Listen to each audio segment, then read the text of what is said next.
Less Guilty by Reason of Adolescence by Cooper Bradford and Isaiah Kalam. The abstract, when speaking of the death penalty, it is said that it is only used under extreme crime circumstances, such as murder to the first or second degree. The argument is that juveniles under the age of 18 should not be held accountable for these crimes due to their lack of immaturity and underdevelopment thinking patterns. Hypothesis: there are a lot of factors on juvenile delinquency, such as home life and social standing at a child's school, that may influence a decision on the mind. Children should not receive the death penalty due to these situations. Vice versa, they should if they are unaccompanied minor or live on their own because of their decisions are solely their own at that point. Key terms: juvenile, delinquency, death penalty, social standing, criminal law, immaturity, and adolescent. Juvenile, of or relating to a young people who have committed or have been accused of committing a criminal offense. Delinquency, minor crime, especially committed by young people. Death penalty, the punishment or execution administered to someone legally convicted of a capital crime such as murder. Social standing, the person's status or social class in society.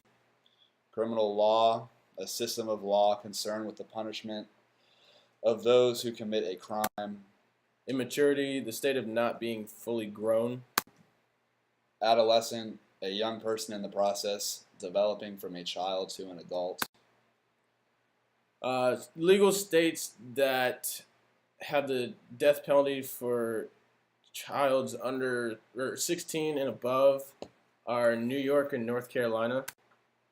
States that have the death penalty at 17 or above are Georgia, Louisiana, Michigan, Missouri, New Hampshire, South Carolina, Texas, and Wisconsin. The political side of this is the most of the states that allow the child death penalty are Republican, which could be a contributor to the law, and they are non-conservative nature.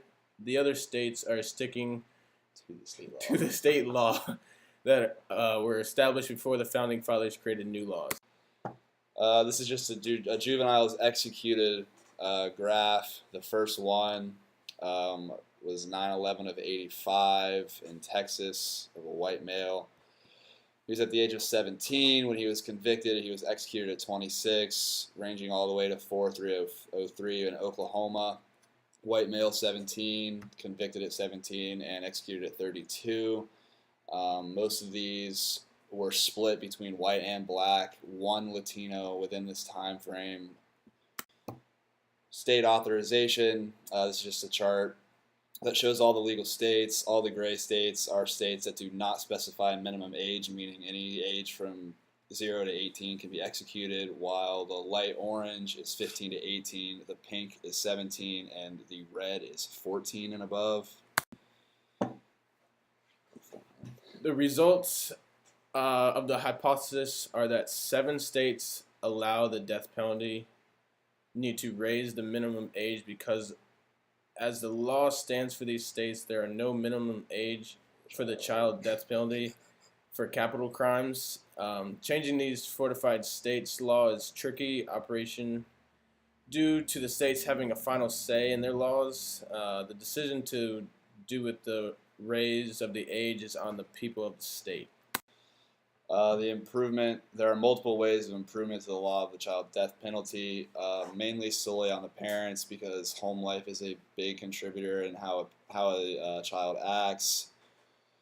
School choice, meaning a bad school would influence a child in a negative way as a good school in a positive way, surrounding them with more positive influences instead of negative.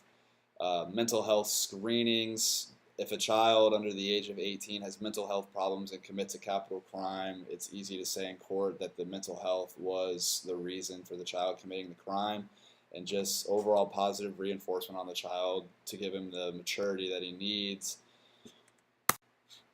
In conclusion, the child death penalty only happens in serious capital offense such as murder to the first or second degree. When most juvenile delinquents are convicted of a crime and receive the death penalty, they are not executed until a later age, from their mid-20s into their early 30s. The factors such as mental stability and the maturity of the brain It is imperative for children, parents, or guidance counselors of a school to keep an eye on people who are exhibiting signs of destructive behavior. These signs include mood change, irritability, solitude, and destructive habits.